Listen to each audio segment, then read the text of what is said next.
Hey, safe to say I'm the biggest, the largest. Been stepping on since my mama stayed in them apartments. Regardless, my daddy told me keep the heat even when I'm in foreigns. I'm heartless, cause these niggas is hating on me just because I'm the biggest, the largest, the biggest, the largest.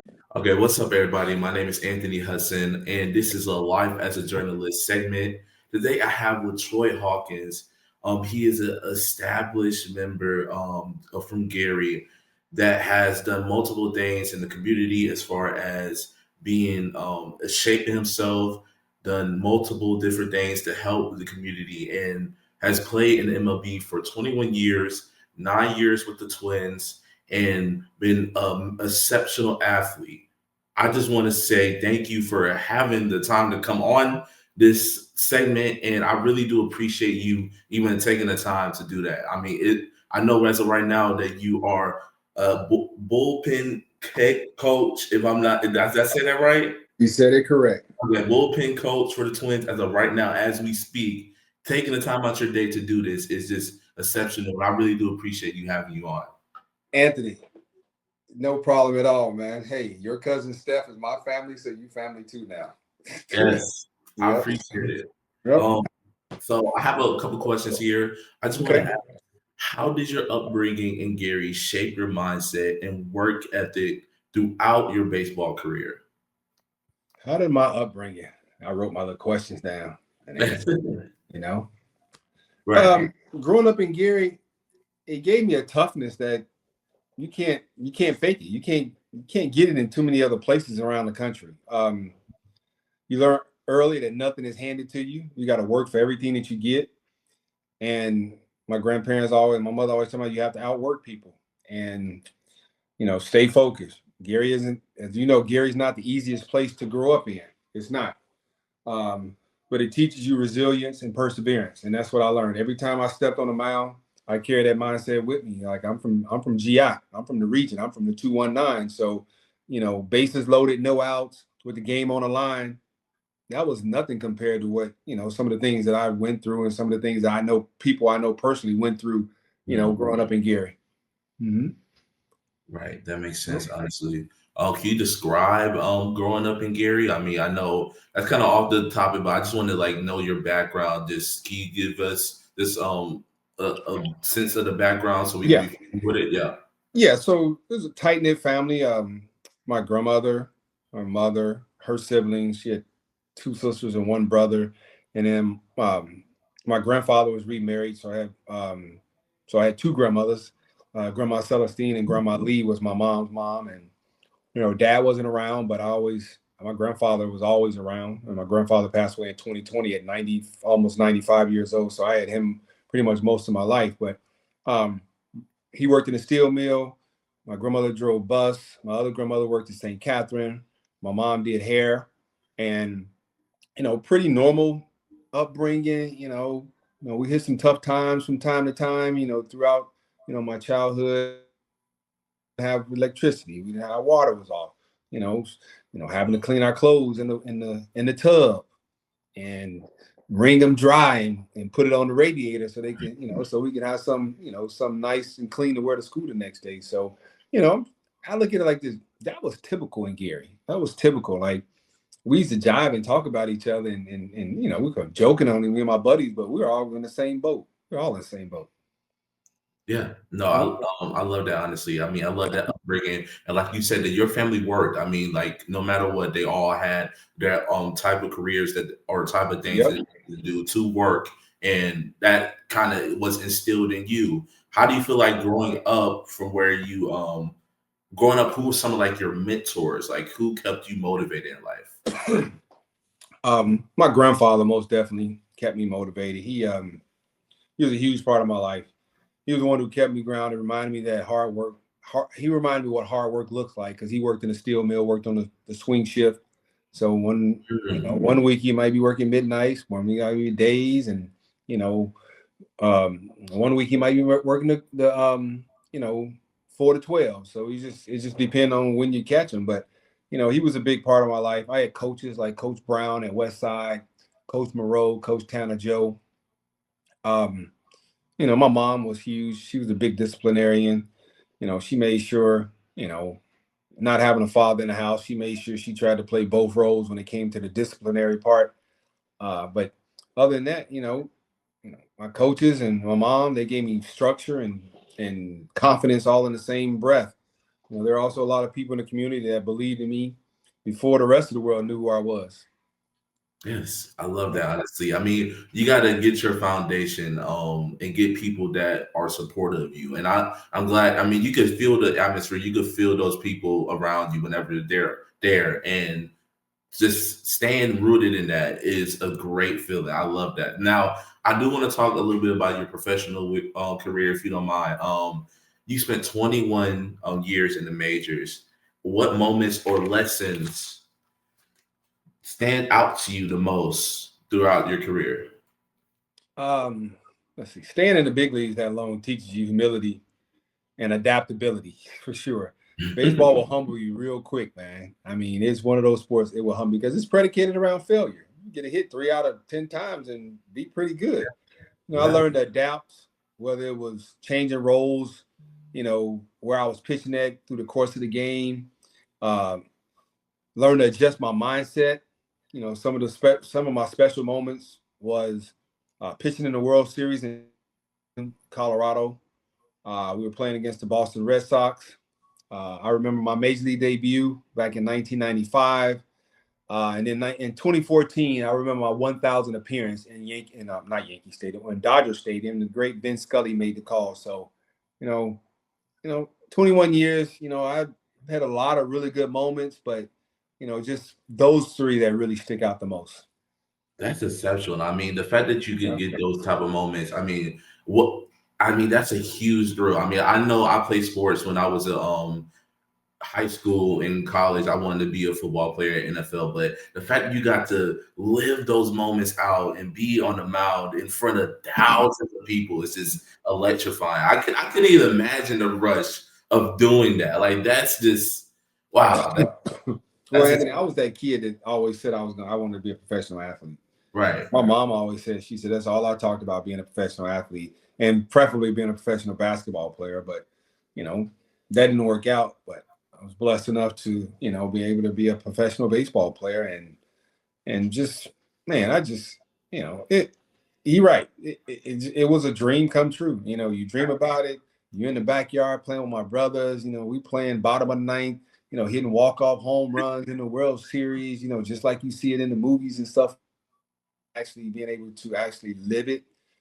Yeah, especially a kid from Gary, Indiana, we got some good come out of there, but most of the time we don't see all the good, and just being able to persevere and I can't say I always took the right road. I veered off that road a little bit. I wasn't perfect. I ain't gonna sit here and tell you lie. I wasn't perfect. I did some things, but I was fortunate enough to not, or the things that I didn't derail, my trajectory in life. Right, exactly. I mean, we're all gonna make mistakes, but and I'm glad you owned up to it. But yeah, we all make mistakes in our lives, but as long as we just persevere, understand those mistakes, and just take it and go the opposite direction whenever we get that sense of convict or what discernment. There we go. Discernment. Yep. And mistakes are lessons learned. Right, exactly. Lessons learned. What was some of the because this kind of goes to my next question. What were some of the challenges that you kind of had maintaining a successful career over the decades? What were some challenges that you had to overcome, like you were kind of talking about? Consistency is one of the biggest ones. Anybody can have a good year, but showing up every day for 21 years takes discipline. Taking care of my body, being willing to evolve, listening to coaches, and learning from my teammates kept me in the game. Just being able to evolve. The game starts to change, and you can't be a dinosaur in this game because dinosaurs are extinct for a reason. They weren't able to evolve, and being able to evolve in the game, and the mental grind might have been like the toughest part about it because at that point we're all talented, we're all super talented, and there has to be a separator, and I think the separator is from the neck up. That makes sense. Your mind, And that heart, right? I mean, your heart too. Like, you Yep. said, have a heart and the compassion for it too. What? Okay, so when you said neck up, do you mean which one? Like, do you mean more of a mindset or more like just a instilled heart? Like, what do you mean by More that? mindset. More mindset. Okay. Mindset. Yeah, more mindset. Yeah, more Okay. mindset because we're all talented. Now it's about perseverance and pushing through and being able to bounce back. You know, you might be out there one night, you might give up a game winning home run, and then the next night you're in that same situation facing the same person. And if you're thinking about what happened the night before, you got no chance of being successful that night. So being able to have a hard drive and being able to clean that hard drive each and every night and approach each day completely different than you did the day before if it didn't go in your favor. I understand that. That makes perfect Mm-hmm. sense. I definitely Yep. understand. Okay, so looking back, how do you feel fans and players remember LaTroy Hawkins, the player and the person? How do you feel like Oof. they remember you? Man, looking back, I hope they remember me as someone who showed up every day, respected the game, treated people right, and gave everything I had every time I went out there. I went out there 1,042 times. I made 1,042 appearances in the big league, and I wasn't perfect, but I was durable, I was dependable, and I tried to uplift others around me. If players say Hawk helped me become better, that means more to me than what my stats ever would look like. Right. Yep. No, that makes perfect sense, Yep. honestly. And I feel like, what do you feel like you kind of were like, on them compared to the players? Like, I know this all topic as well, but I just wanted all got a sense to feel like, do you feel like you were the rally guy? Were you like the guy that can get the fans going and stuff like that? I Or was the guy who led by example. I was always like this. I never went up and down emotionally. I was always steady and I always thought, being steady is what calms people around you down so they don't get excited. If they can see you being calm, that kind of does something to them. It's like if he can be calm, I can be calm too. And being able to perform in uncomfortable situations, being comfortable in uncomfortable situations is like the true like key to what we do as pitchers to success. Being comfortable in uncomfortable situations. The more you sit in it and accept where you are and figure out a way to make some really good pitches in the moment, that's where success comes from.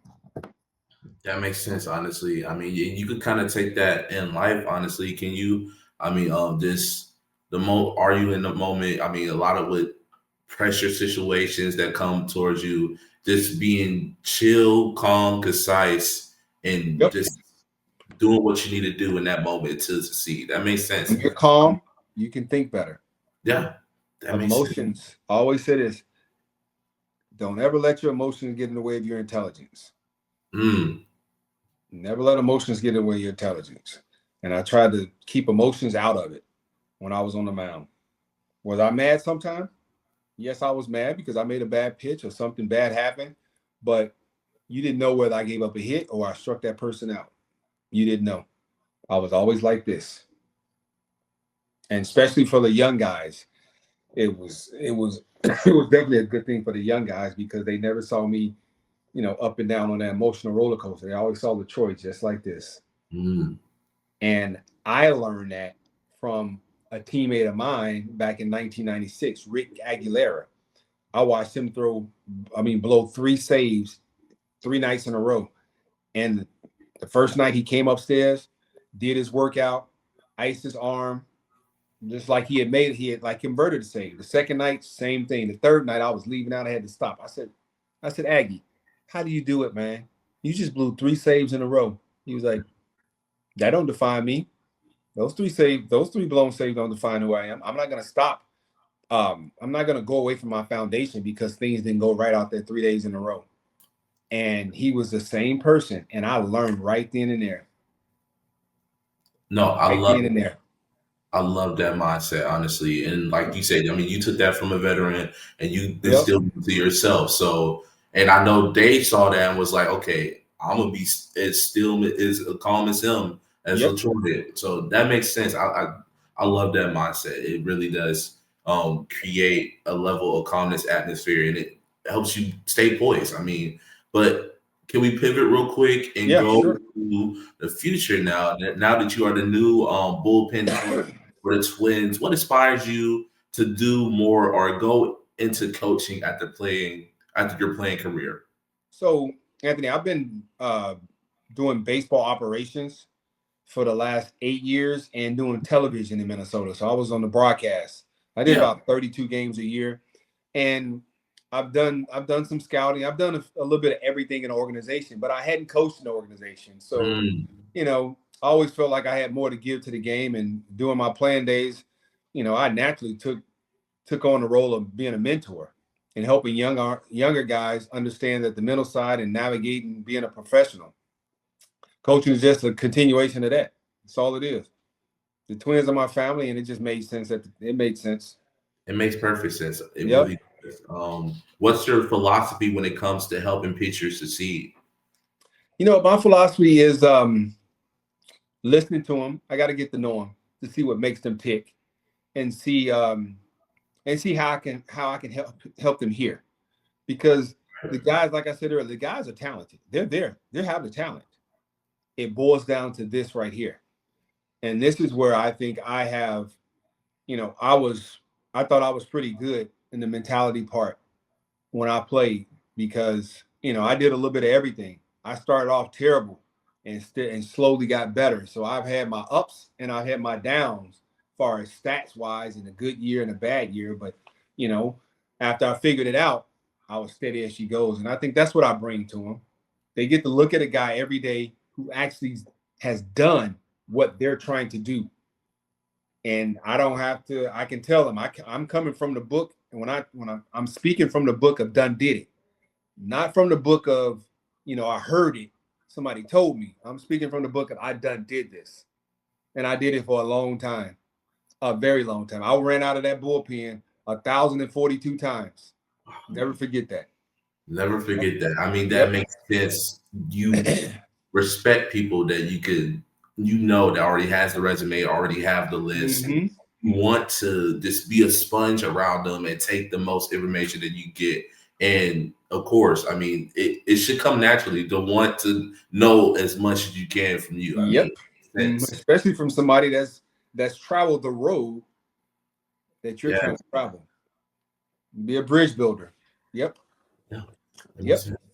So what are you looking forward to about in your next chapter? Like, what are you most excited about in your next chapter? I'm looking forward to having a positive impact on the young men that will be in our bullpen, and being able to give back, you know, some of the nuggets that I was taught by guys that came before me that made me successful or made my time in the major leagues, you know, that much easier. That's it. And all I want to tell them, just be prepared, stay confident, repeat your best habits. That's it. Every pitcher different. You know, it's not a cookie cutter situation. You know, I focus on mentality, controlling the moment, being comfortable in uncomfortable situations. Yep, and understanding who you are and what you do well. And what you do well, do a lot of it. Right. Yep. That's good. Honestly, those are words that you could preach and definitely take into and use upon in their careers. And I kind of say what finally, this is my last question. What message would you like to share to the next generation of people that look up to you? I mean, and this is besides baseball, this is beside players, like people that look up for you in Gary, people that look up for you in the multiple cities that you played in. What do you feel like, what message would you like to share to those people? You know, my message to them will be like, your circumstances don't define who you are. Your effort does. Be coachable, stay humble, outwork everybody else. Don't chase attention, chase improvement, and always remember somebody is watching you who needs proof that dreams are possible. Be that example. Right. Be the example, honestly. Well, I do appreciate you, LaTroy. This was an amazing interview. No problem, Anthony. So you glad family. I told you, you family. You Stefan's family, you my family. Thank you. We family now. Thank you, fam. I really do appreciate it. Well, this is another segment of Life as a Journalist. This will be This has been the multiple segment that I've done so far, just getting people that are talented, that are amazing at what they do as far as their skills and gifts, and showcasing them. And I'm just excited to keep on going with this. So thank you for listening. I appreciate you, artists, and have a blessed day. Peace. Peace.